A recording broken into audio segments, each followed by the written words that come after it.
सर्वमंगलमांगल्यं सर्वकल्याणकारकं प्रधानं सर्वधर्माणां जैनं जयतु शासनं जैनं जयतु शासनं जैनं जयतु शासनं।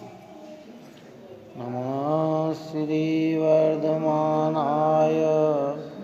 निर्धूतकलिलात्मने सालोकानां त्रिलोकानां विद्याधर्पणाय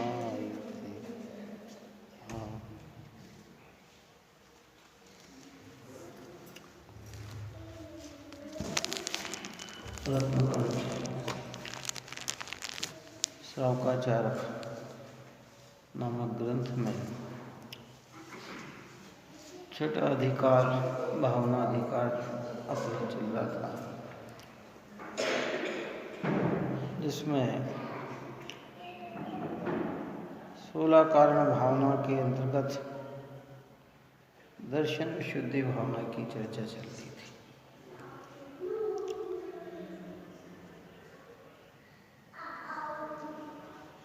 पहले पढ़ ले फिर आगे चले। Page number 230। दर्शन शुद्धि नाम की प्रथम भावना का वर्णन करते हैं, जिसमें कहा था कल, हे भव्य जीवो, यदि इस मनुष्य जन्म को पाकर सफल करना चाहते हो सो सम्यक दर्शन की विशुद्धता को धारण करो। यह सम्यक दर्शन धर्म का मूल है। सम्यक दर्शन के बिना श्रावक धर्म भी नहीं होता है, मुनि धर्म भी नहीं होता है। सम्यक दर्शन के बिना जो ज्ञान है वह कुज्ञान है, जो चारित्र है वह कुचारित्र है, जो तप है वह कुतप है। सम्यक दर्शन के बिना इस जीव ने संसार में अनंत काल परिभ्रमण किया है। अविधि चतुर्गति रूप संसार परिभ्रमण से भयभीत होकर जन्म जरा मरण के दुखों से रोगों से छूटना चाहते हो, तब अनंत अविनाशी सुखमय आत्मा को चाहते हो तो अन्य समस्त परद्रव्य की अभिलाषा छोड़कर एक सम्यक दर्शन की ही उज्ज्वलता करो। कैसी है दर्शन की विशुद्धता? कि निर्वाण के सुख की कारण है, दुर्गति का निवारण करने वाली है, विनय संपन्नता आदि 15 कारण भावनाओं की मूल है। यदि दर्शन विशुद्धता नहीं है तो अन्य 15 भावनाएं भी नहीं होती। यहाँ तक की चर्चा हमने की थी कि यदि दर्शन की विशुद्धता नहीं है तो जो अन्य 15 भावना है, विनय संपन्नता आदि जो 15 भावना है, वे भी नहीं होती। मूल हो तो वे 15 भावना भी भावनाएं होती है ना, वे भी मोक्ष का कारण बनती है। और अगर सम्यक दर्शन ही नहीं है तो ये भावना भी पुण्यवर्धक तो होती है, लेकिन मोक्ष दिलाने में समर्थवान नहीं है। आप कहते हैं यह संसार के दुख रूप महो अंधकार का नाश करने के लिए सूर्य के समान है, भव्यों को परम शरण है।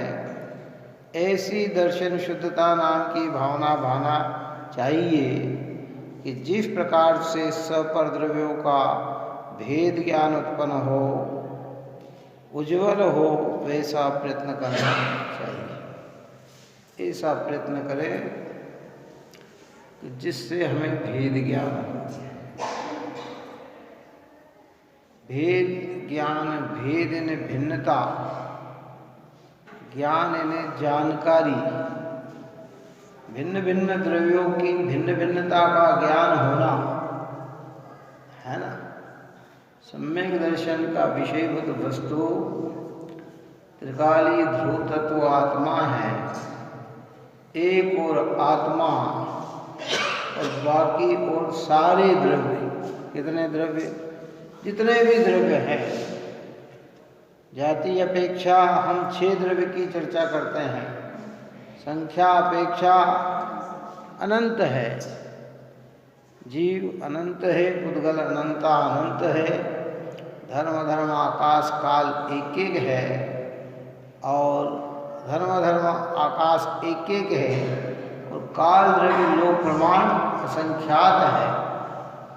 लेकिन जब भेद ज्ञान करेंगे तो इसमें अपना तो आत्मा एक ही है। कितना है?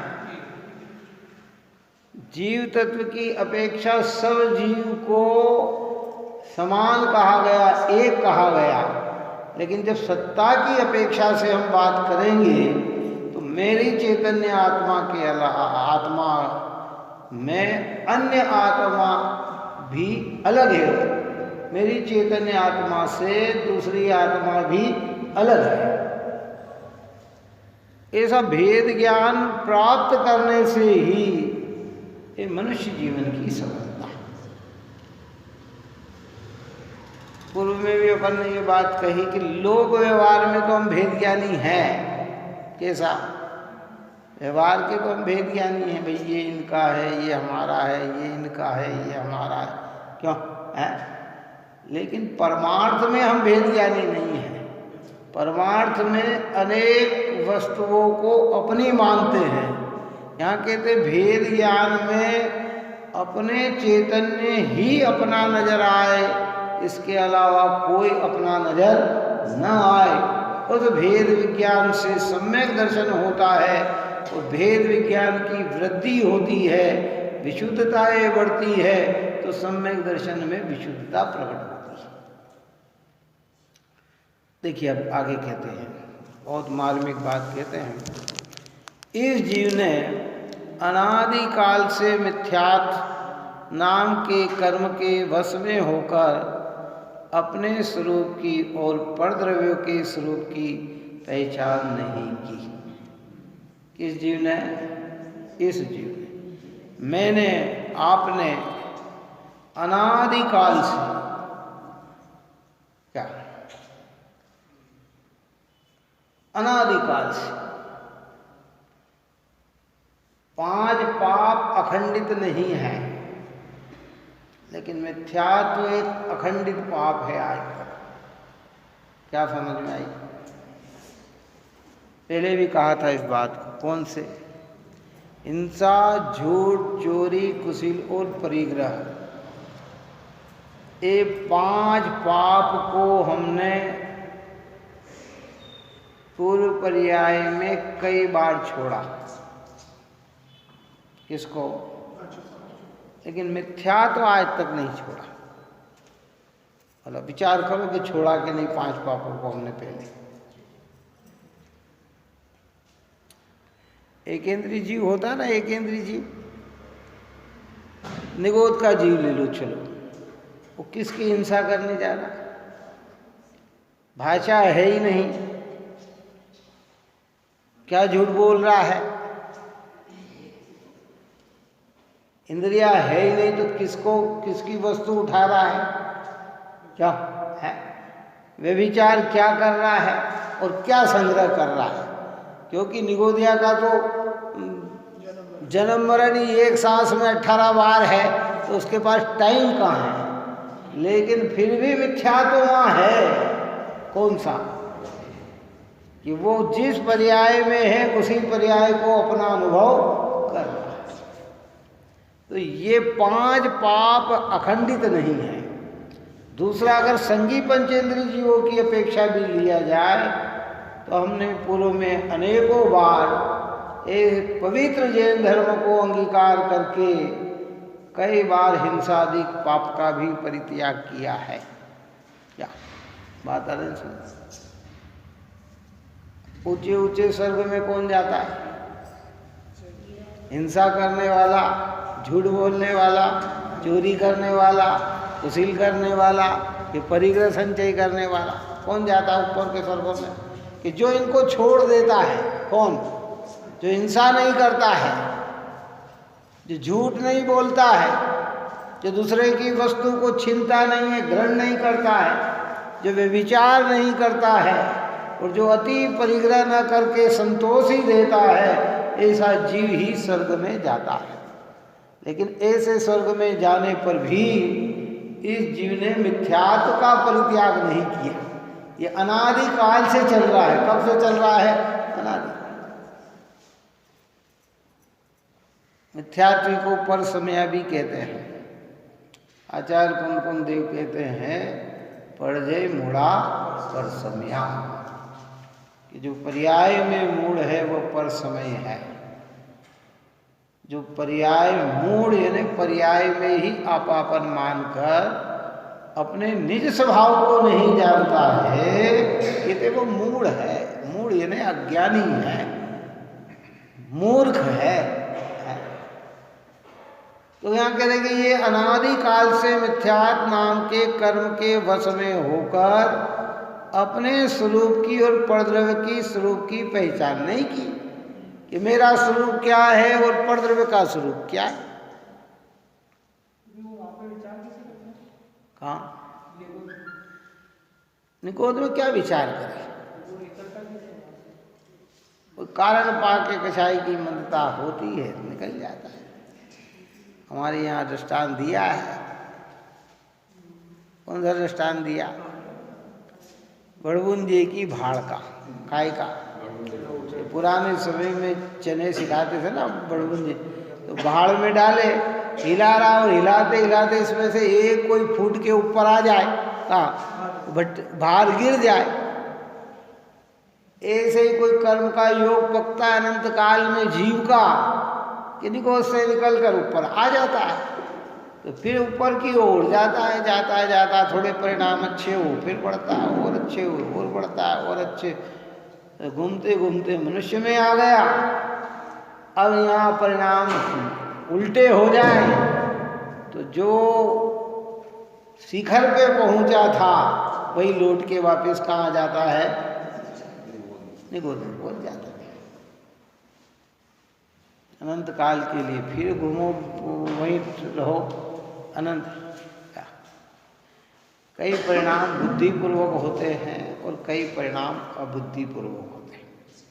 जैसे मनुष्य आप और हमारे अंदर है ना, कई परिणाम हम बुद्धिपूर्वक करते हैं और कई परिणाम अंदर में चला करते हैं।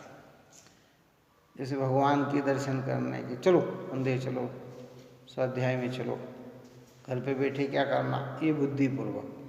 और आ नहीं रहा हो तो भी मन में भाव चलता रहता है, जो करना नहीं पड़ता उस चीज को वो भाव बना है। जैसे तो शुभ में, ऐसे अशुभ में कोई पाप का भाव करता है और किसके पाप अंदर में क्या होता है? चलता रहता है। तो अब वहाँ जो निगोध अवस्था में बुद्धिपूर्वक कुछ भी नहीं है। संगी पंचेंद्रिय में तो बुद्धिपूर्वक परिणाम है। कहाँ परिणाम है? यहाँ है कि हम विचार कर सकते हैं और गलत परिणाम को अच्छे कर सकते हैं। क्या समझा? पाप के परिणाम को पुण्य में बदल सकते हैं, कर सकते हैं।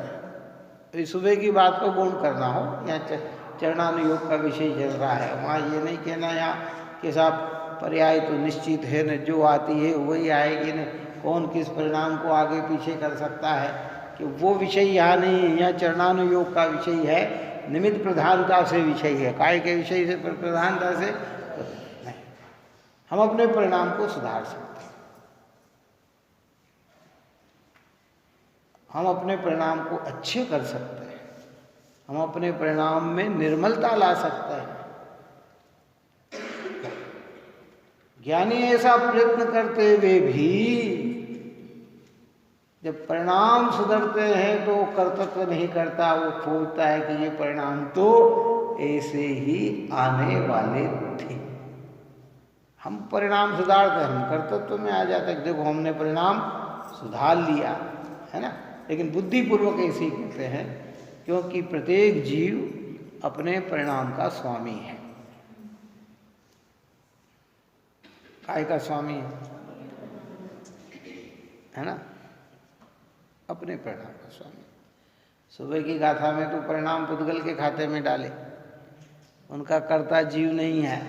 यहाँ कह रहे हैं उसका स्वामी जीव नहीं है, ये तो पौद्गलिक परिणाम है। यहाँ कह रहे कि नहीं, ये परिणाम किसके हैं, ये परिणाम जीव के। ये शैली है, ये तो क्या बात है, नहीं क्यों विचार करें। पूरे विश्व की व्यवस्था को अगर हमें समझना है तो हम कहेंगे कि भारत हमारा, बाकी कोई हमारा नहीं। एक तरफ तो भारत को अपना कहा, और जब बड़नगर की अपेक्षा से देखा जाएगा तो फिर क्या कहेंगे, बोलो। है भारत हमारा पूरा? नहीं है, सापेक्ष है ना। तो पुद्गलादिक परद्रव्य की अपेक्षा से वो रागादिक भाव, ये भाव मेरे हैं, लेकिन एक ज्ञान स्वभाव को लक्ष्य में लेकर जब निरूपण किया जाता है तो कहा जाता है कि ये भाव भी मेरे नहीं, ये भाव भी मेरे नहीं है, मैं तो इससे भी भिन्न हूँ। क्या बोलो, भिन्न है कि नहीं? ये सब हमारा, कोई अपना नहीं। ऐसे वहाँ विचारत्व शक्ति नहीं है। बुद्धिपूर्वक अपन ने उस रोज कहा था कि देखो भाई, इस सम्यक दर्शन की प्राप्ति होने के लिए जो कारण चाहिए वो सब कारण इस मनुष्य जीवन में मिले हैं। पहली शर्त है सम्यक दर्शन प्राप्त होने की कि संगी पंचेंद्रीपना होना चाहिए। क्या होना चाहिए? मतलब एकेंद्री से लेकर पंचेंद्री असंगी तक तो योग्यता ही नहीं है सम्यक दर्शन की। तो आप और हमको ये योग्यता मिल गई। कौन सी योग्यता मिल गई? कि संगी पंचेंद्री,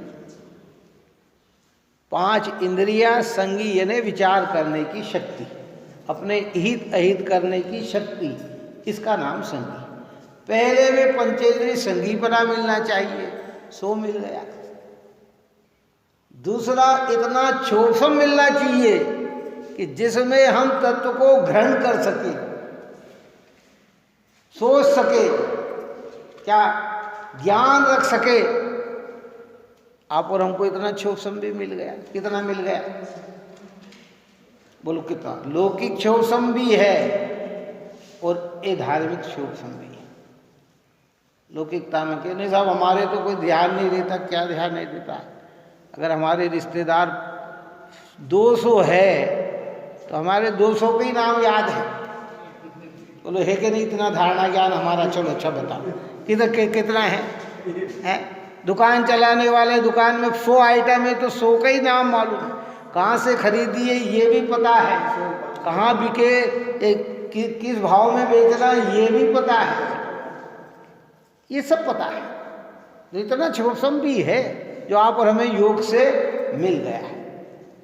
और आगे बढ़े चले कि सम्यक दर्शन के लिए जैन कुल चाहिए या जिन धर्म चाहिए, तो वो भी हमारे हाथ में आ गया। कितना आ गया कि पवित्र जिनेंद्र भगवान के निकट अरिहंत और सिद्ध भगवान की सानिध्यता में आकर हम बैठ गए। ये भी हमारे योग से हमें मिला है। अब इसके अंदर और परिणामों की विशुद्धता चाहिए तो विशुद्धता भी हमारे अंदर है। जिनके परिणामों की विशुद्धता नहीं होना, उन्हें न मंदिर अच्छा लगता है, न जिन वचन अच्छे लगते हैं, न करुणामय दयामय धर्म अच्छा लगता है। उसे तो मारो काटो खाओ पियो, इसका ये करो उसका वो करो, यही परिणाम अच्छे लगते हैं। तो ये परिणामों की भी उपलब्धि हो गई। क्या अब तो इसमें भेद ज्ञान की जरूरत है। काय की जरूरत है? भेद ज्ञान। अच्छा, भेद ज्ञान होगा कार्य की सिद्धि हो जाएगी। तो अनादिकाल से अब हमें आया अवसर मिला है, विचार कर सकते हैं कि मैं कौन। इसलिए श्रीमद् रायचंद्र ने लिखा ना, मैं कौन हूँ, आया कहाँ से और मेरा रूप क्या है, संबंध दुखमय कौन है, स्वीकृत करो परिहार क्या, इसका विचार विवेक पूर्वक शांत होकर कीजिए तो सर्व सिद्धांत का रस पीजिए। आत्मिक मैं कौन हूँ? मोक्ष मार्ग प्रकाशक में सम्यक सन्मुख दृष्टि मिथ्या दृष्टि के प्रकरण में ये लिया कि जिस जीव को ऐसा विचार आता है कि मैं कौन हूँ, मंदिर में बैठकर तो पर घर पे भी आना चाहिए, मैं मुझे तो ये कहा ये मैं हूँ कि नहीं, मुझे तो ऐसा भी कह रहे हैं ये मैं हूँ कि नहीं, मुझे तो कोई ये नाम से पुकारता है, कोई वो नाम से पुकारता है, कोई वो बताता है, कोई ये बताता है। दिन भर में सुबह से शाम चलो कितने आरोप आते हैं आप और हम पर, चलो बताओ। एक जैसा आरोप तो नहीं आता, जैसा आदमी आएगा वैसा आरोप देने लग जाएगा, जो आएगा वो कहने लग जाएगा जैसा। लेकिन मैं इतना हूं कि मैं नहीं हूं, ये विचार कौन करेगा कि हम करेंगे क्या? तो ये अवसर मिला है हमें, दया धर्म की प्रवृत्ति वाला धर्म हमें मिला है, तो हमें बहुत शांति से इस सम्यक दर्शन की आराधना में अपना समय लगाना चाहिए। इसलिए यहाँ कहा है कि भाई स्वरूप की और परद्रव्य के स्वरूप की पहचान नहीं की, जो पर्याय कर्म के उदय से प्राप्त की उसी पर्याय को अपना स्वरूप जानती है। अभी कहा ना, कौन सा सूत्र दिया, कौन आचार्य देव कहा कि परद्रव्य ये परजय मूढ़ा पर समया, पर्याय जो के यहाँ के क्या कह रहे हैं कि जो कर्म के उदय से प्राप्त किया उसी पर्याय को अपना स्वरूप जान लिया। अब कर्म के उदय से मनुष्य बने तो हमने मनुष्य मान लिया, स्त्री बने तो स्त्री मान लिया, बालक हुए तो बालक मान लिया, युवा हुए तो युवा मान लिया। कर्म का अच्छा पुण्य का उदय ये संयोग वाले मिले तो संयोग रूप मान लिया, कर्म के उदय की प्रतिकूलता में संयोग का अभाव हो रहा है तो ऐसा मान लिया। अब अनेक रूप है, इसी का नाम तो मिथ्यात्व है। इसलिए तो अभी मैंने कहा प्रारंभ में कि मिथ्यात्व एक अखंड पाप है। कैसा पाप है? अखंड पाप है, कोई नहीं। चला यार, युवा को युवा कहना नहीं पड़ता, उसके अंदर ऑटोमेटिक में युवा हूँ युवा हूँ युवा हूँ। जैसे बुजुर्ग आप और हम हो गए ना, कोई हमें कहने आता है कि आप बुजुर्ग हो, लेकिन एक मानसिकता चल रही है अंदर में, भीतर में चलने लग गई क्या, अरे भाई 60 के हो गए अब तो बुजुर्गता पास में आ गई, 70 के हो गए भैया हम तो बुजुर्ग हैं, 80 के हो गए कि हम तो बुजुर्ग हैं। कौन कहने जाए उनको कि तुम बुजुर्ग हो? कौन कहने जाए? मान्यता बन गई है। पर जय बुरा पर समय जैसी पर्याय में जाता है वे सब स्वीकार कर लेता है। यही तो मिथ्यात्व का परिणाम है ना। दुनिया में ये मिथ्यात्व अगर कुछ नहीं कराता होता तो इतना आचार्य इसका निरूपण नहीं करते हैं। क्यों? ये अनंत संसार को बढ़ाता है। जब जिनवाणी की स्तुति में सर्वप्रथम हम क्या बोलते हैं? मिथ्यात्म नाश वेको।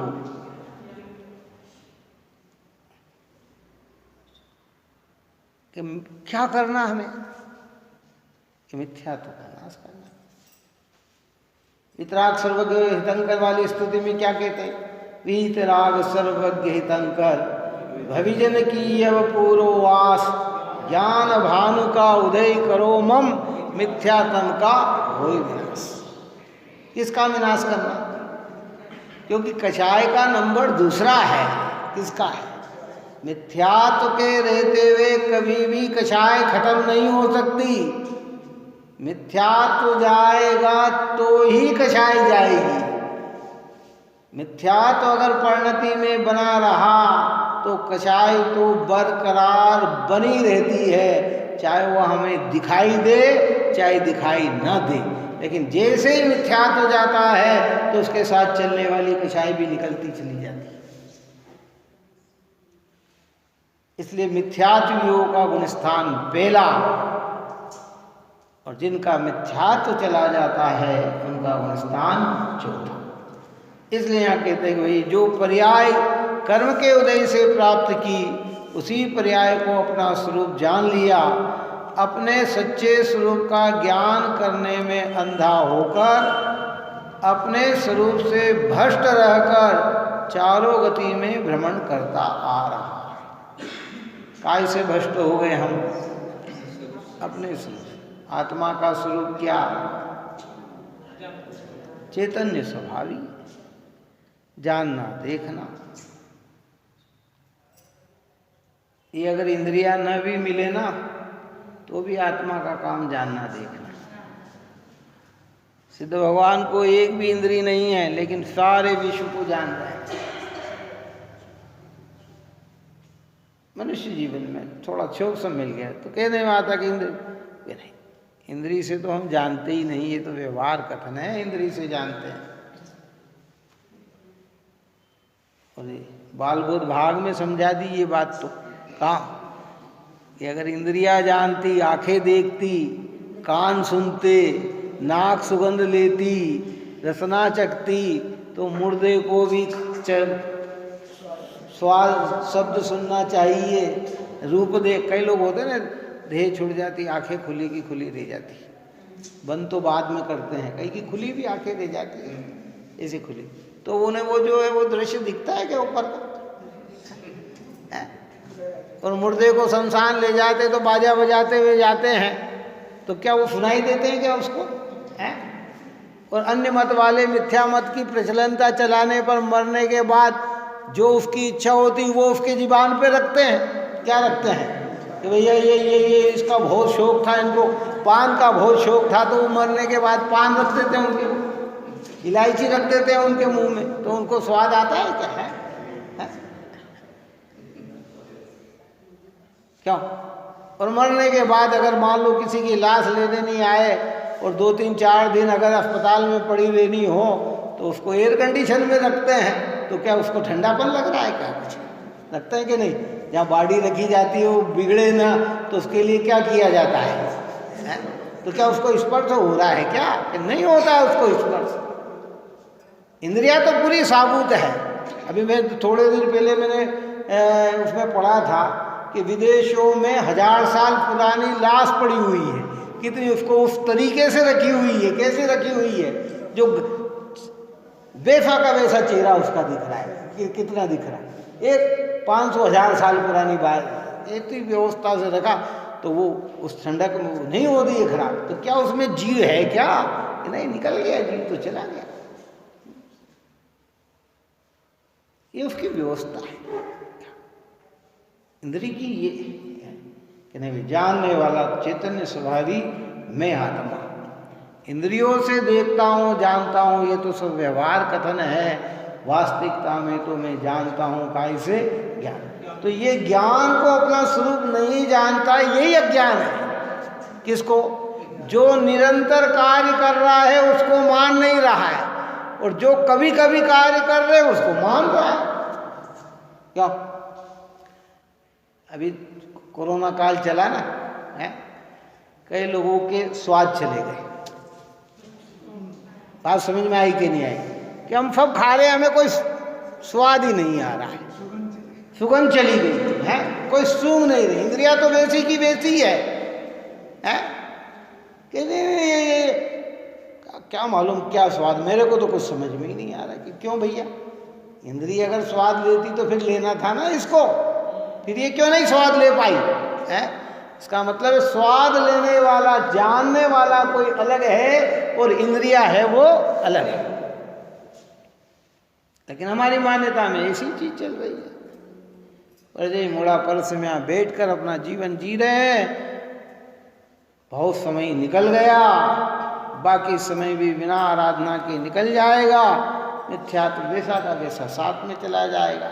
मिथ्यात्व का पोटला लेके आए थे बांध कर, और फिर वापस बांध के चले जाएंगे। यहाँ अगर उसको खाली नहीं किया तो समय तो निकल जाएगा हमारा। क्या इसलिए यहाँ ये कहते हैं कि भाई अपने सच्चे स्वरूप का ज्ञान करने में अंधा होकर अपने स्वरूप से भ्रष्ट रहकर चारों गति में भ्रमण करता आ रहा है। ये जीव देव कुदेव को, धर्म कुधर्म को, सुगुरु कुगुरु को जानता नहीं है। पुण्य पाप का, इस लोक परलोक का, त्यागने योग्य ग्रहण करने योग्य का, भक्ष अवक्ष का, सत्संग कुसंग का, शास्त्र कुशास्त्र का विचार ही नहीं करता, कर्म के उदय के रस में तन्मय होकर सदा काल ही कष्ट उठाता रहता है। कोई विचार नहीं करता। जैसे क्या धर्म है, क्या धर्म है, क्या पुण्य है, क्या पाप है, क्या देव है, क्या अदेव है, क्या कुगुरु है, क्या सच्चे गुरु हैं, क्या हिंसा है, क्या हिंसा, कोई विचार नहीं। ऐसा जिसमें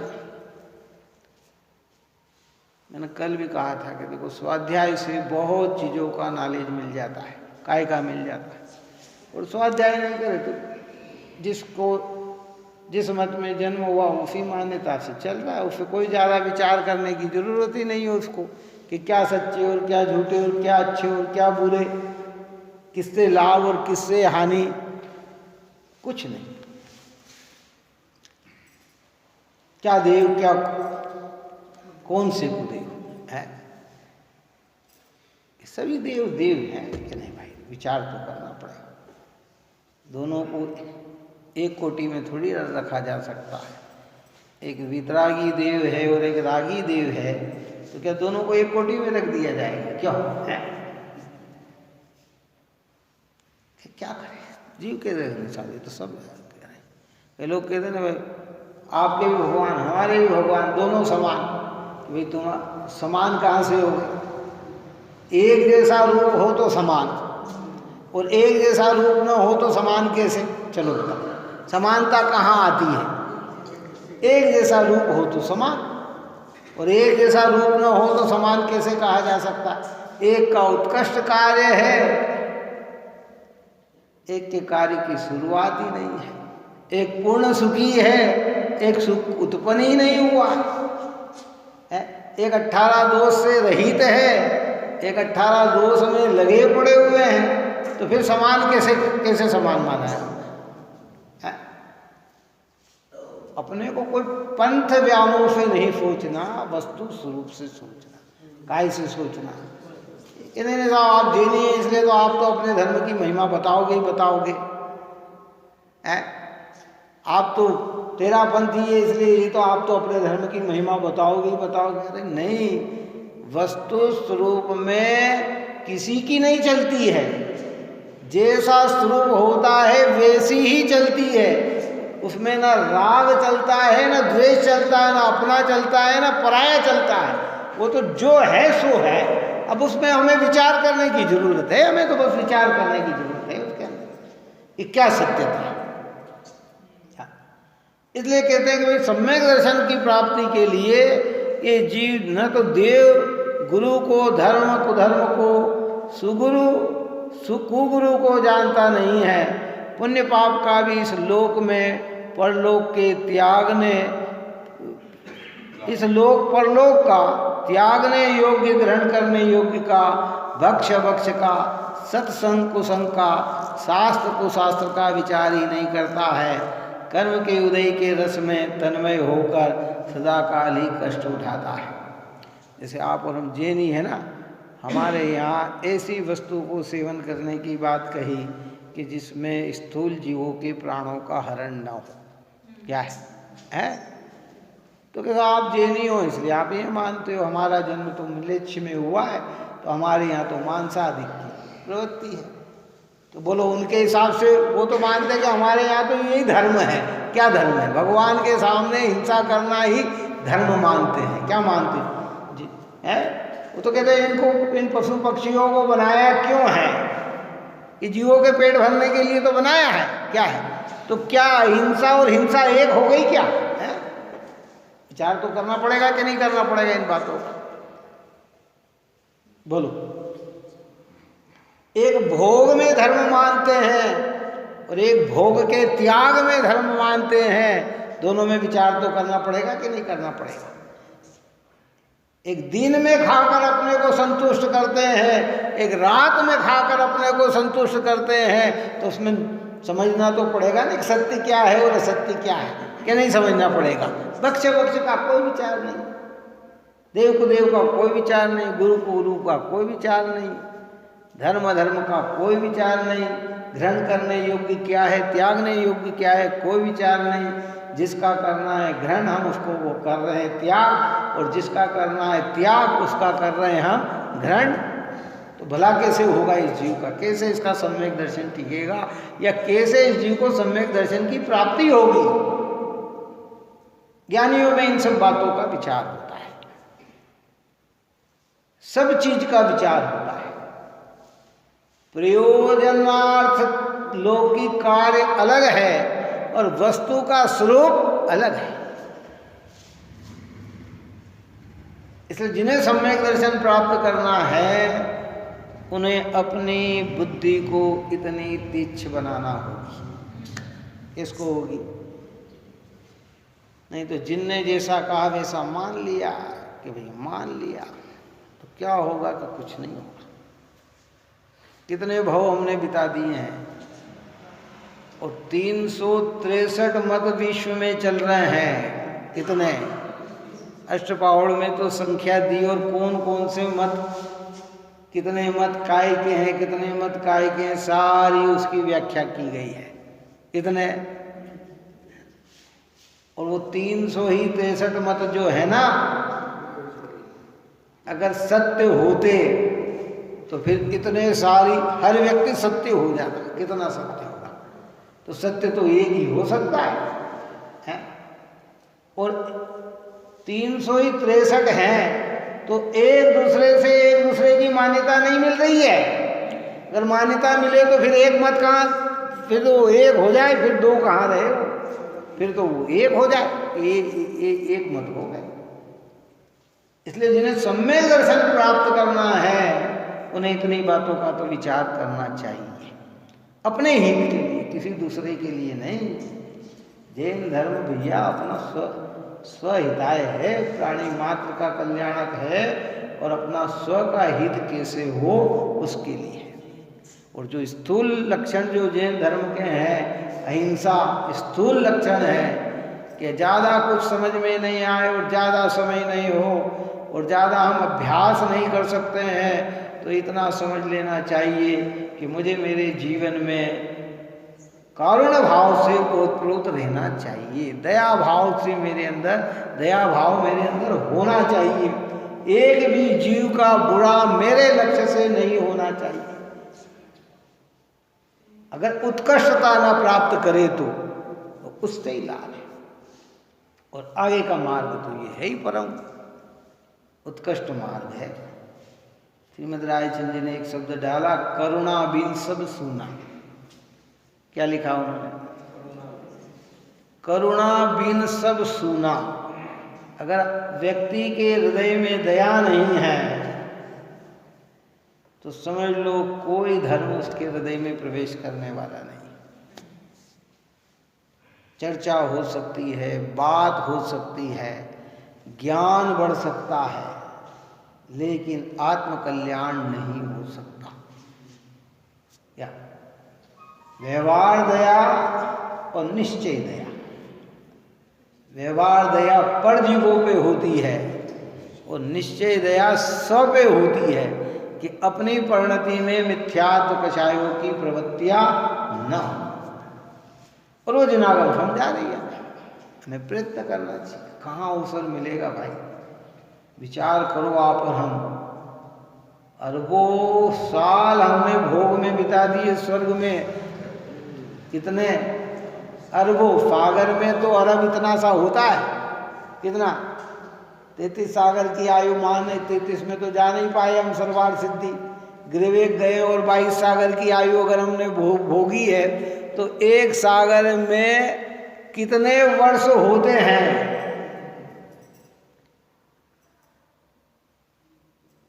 अरबों साल तो बहुत छोटा है उसके साथ। कितना? तो इतना समय भी हमने इनमें बिता दिया और कभी ये विचार नहीं किया कि मैं कौन हूं।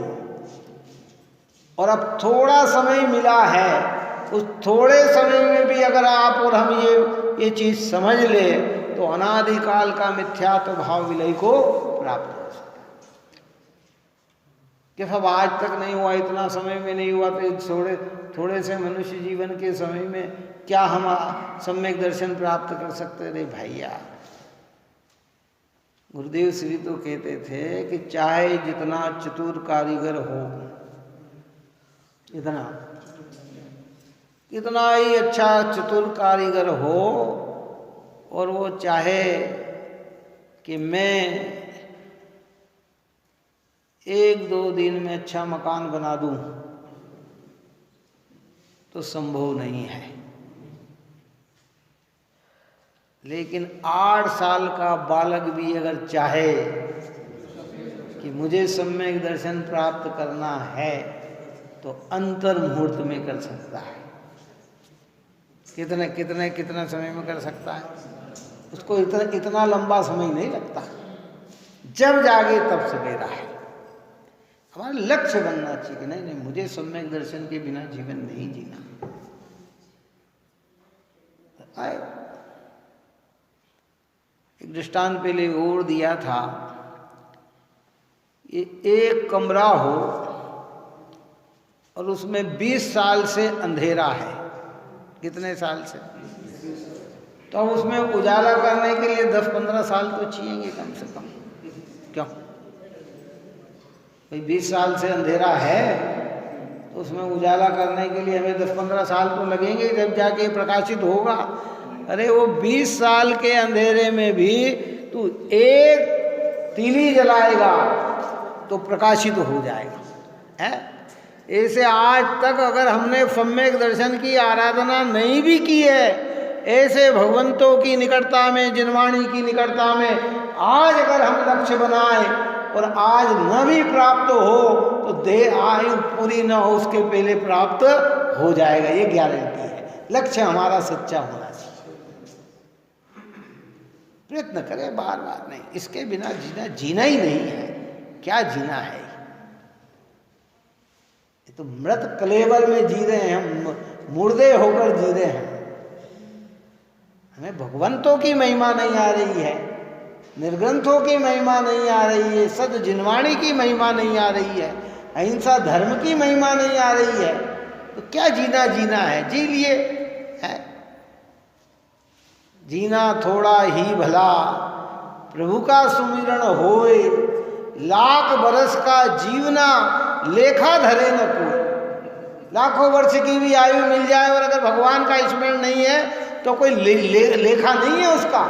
और थोड़ा सा भी जीवन है और ऐसे पवित्र जिनेंद्र भगवान की आराधना में अगर हमारा जीवन जाता है तो जीवन की सफलता है। इस सम्यक दर्शन है ना, कोई छोटी मोटी चीज नहीं है भाई,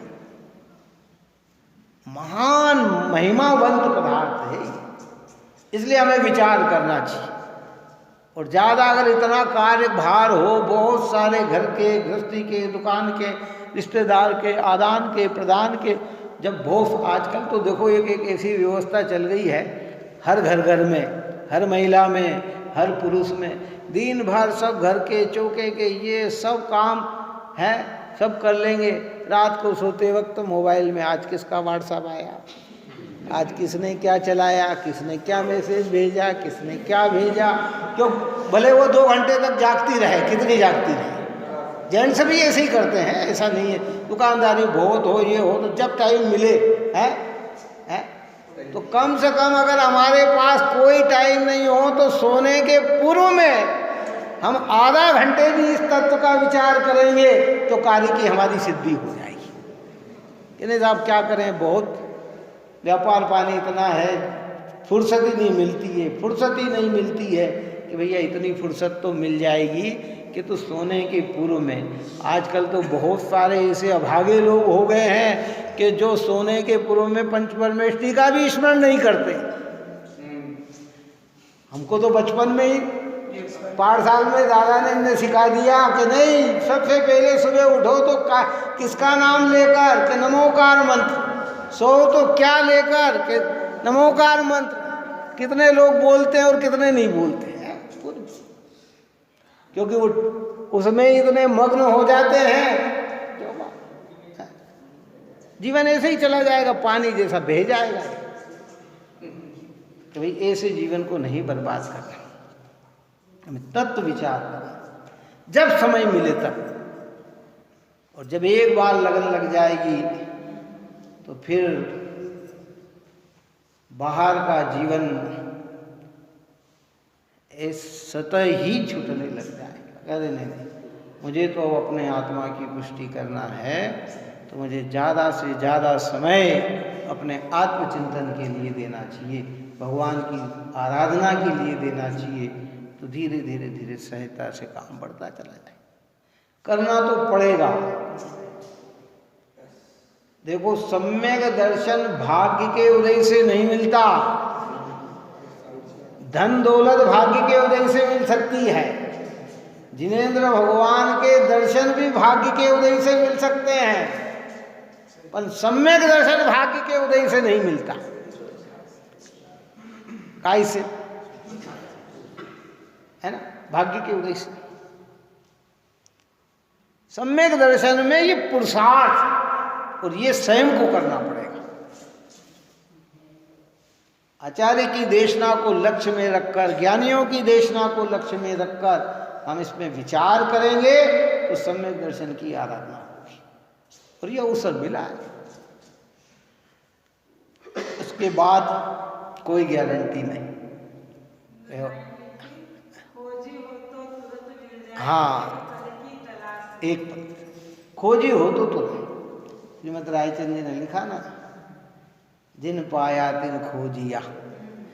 वही प्राप्त करते हैं जो खोजते हैं, जो अपने विवेक का उपयोग करते हैं ना, वही वस्तु स्वरूप को प्राप्त होते हैं। आज तक नहीं, अनंत भवों में हमने कार्य नहीं किया। देखो भाई, कहते ना साहब, पहले आपने हमने कर लिया, अरे कर लेते तो आज जहाँ सिद्ध भगवान विराजमान हुए हैं ना, वहीं हम भी विराजमान, आप और हम भी विराजमान हो जाते। कहाँ हो जाते? ये नहीं किया। ये तो कोई काल पक गया, ऐसा गजब का काल। और अभी पंचम काल का, अभी तो प्रारंभिक है, बाद का समय नहीं है। तो इसमें ये भगवंतों की और आचार्य कुन की और सारे ऋषिराज हमारे हैं, आचार्य भगवंतों की देशना भी पढ़ने और सुनने को मिल रही है। आज से आने वाले 150 साल बाद क्या होगा, इसकी कोई गारंटी नहीं है। जैन धर्म तो यूं ही सीमित हो गया भैया, संख्या से ही सीमित हो गया। काय से सीमित हो गया? लिमिटेशन, संख्या रही, और हर दिन संख्या कम हो रही है, बढ़ नहीं रही है। कौन सी? आज से 50 साल पहले जितने जैनी थे, उसके 10-15% भी जैनी नहीं रह गए। कितने नहीं रहे? और आने वाले 50 साल में क्या होगा, ये सोचने की बात है। पर कौन विचार करे? आप और हम कर नहीं पाते ना। हम तो प्राप्त पर्याय में तन्मय हैं। क्या अवसर मिला है तो इसे भुनाओ सम्यक दर्शन के साथ। इसलिए सच्चे देव शास्त्र गुरु की आराधना में रहे, विचार करें निर्णय के द्वारा। इसलिए कहा ना कि इसका विवेक विचार पूर्वक, इसका विचार विवेक पूर्वक और शांत होकर के, शांत भाव से, ना में इनका पक्ष ना में इनका पक्ष, नहीं ये सत्य नहीं ये सत्य। अभी निर्णय करने के लिए शांत भाव, मध्यस्थ भाव। और जब पक्का निर्णय हो जाए शांत भाव से, तो जो सत्य है उसकी ओर बढ़ना और असत्य से अपना मुंह हटा लेना, मुख मोड़ लेना कि नहीं नहीं, मार्ग तो ये। इस प्रकार की ये चर्चा है। कल अपना प्रकरण और चलेगा। कल का दिन ऐसे ही बहुत ही पवित्र दिवस है। आचार्य कुंद देव का कल जन्म दिवस है। वहाँ कुंद आचार्य भगवंत की, जिन कुंद आचार्य भगवंत ने भगवान महावीर के बाद और अंतिम तीर्थंकर जम्बू स्वामी के बाद 600 वर्ष बाद जिनका जन्म हुआ, किनका?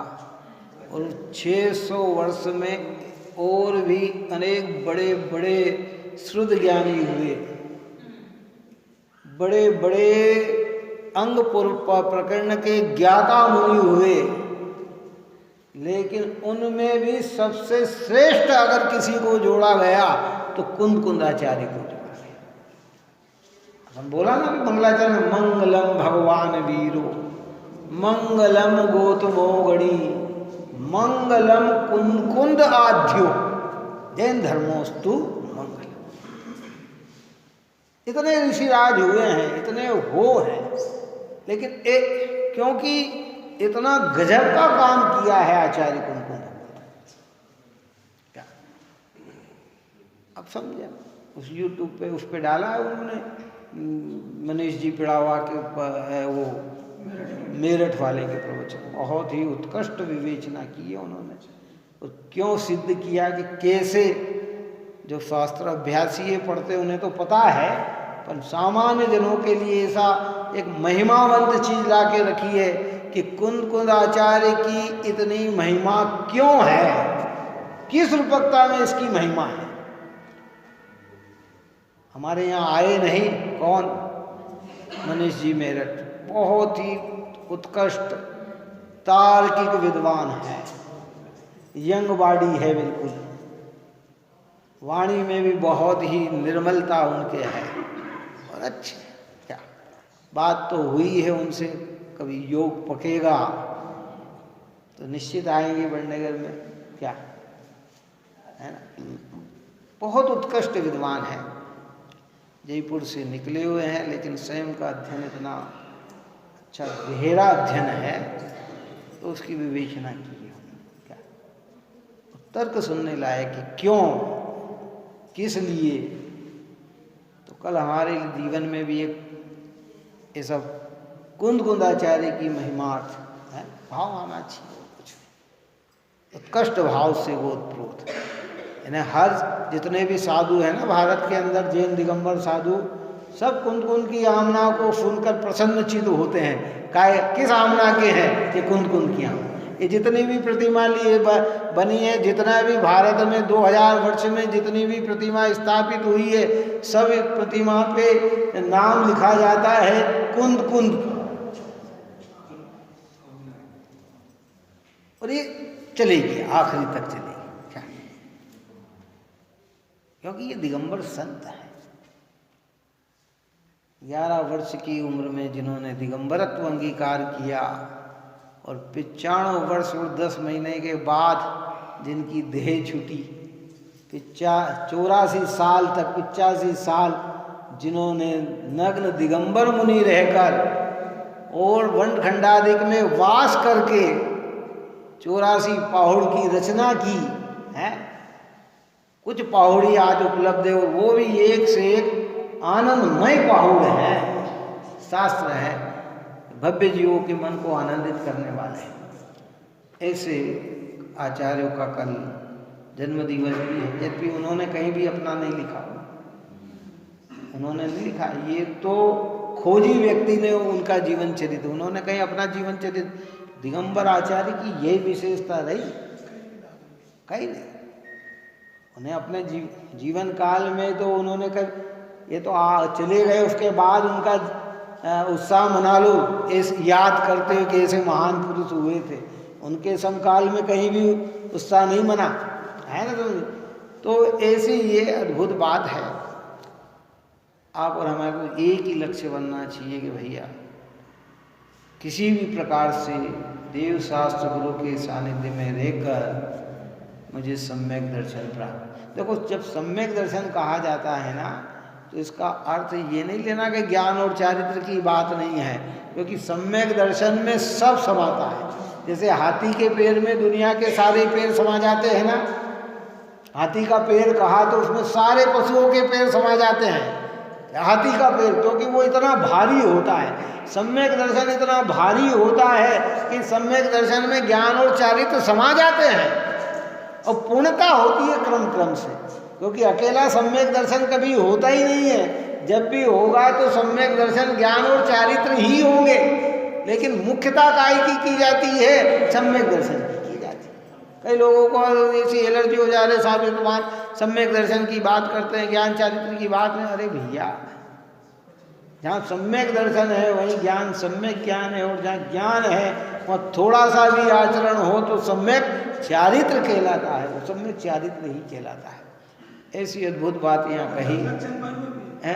हाँ, कल एक और महानता वाला है कि कल से अपना 10 लक्षण पर्व भी प्रारंभ हो रहा है। क्या 3 कल परसों बात कही थी कि 3 साल में 3 बार दशलक्षण महापर्व आते हैं। पर्वराज पर्युषण पर्व जो महा का, चेत का और भादवा का है। भादवा के बाद फिर महा का आया, महा के बाद फिर चेत का आएगा है। और इसकी सबको व्याख्या पता है स्वाध्याय वाले को कि 3 बार क्यों आते हैं और इसका कारण क्या है कि कोई भी कसाय हमारी 6 महीने से ज़्यादा नहीं जाना चाहिए, चाहिए कोई भी हो, किसी से भी हो। ये तो उत्कृष्ट बताया है, नहीं तो हमारे तो ऐसे भाव आना चाहिए कि सुबह शाम में हमारी सारी कसाई शांत हो जाए। कैसी शांत हो जाए? क्या भगवान का सौम्य रूप देखा कि हमें अपना लक्ष्य मिल जाए। अरे भैया तेरे को तो राग देश रहित भाव रखना है, क्या है? क्योंकि ये अनंत संसार हो गए, राग देश करते करते तो संसार बढ़ाते बढ़ाते। इस प्रकार की ये बात कही है। आप और हम सभी जीव निरंतर भेद ज्ञान को प्राप्त होते हुए, देव शास्त्र गुरु की आराधना में रहते हुए सम्यक दर्शन को प्राप्त हों, यही मंगल है।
जवानी के ज्ञान से सूझे लोकालो, सो वाणी बसातुम सदा ही बोलो चितवानी माता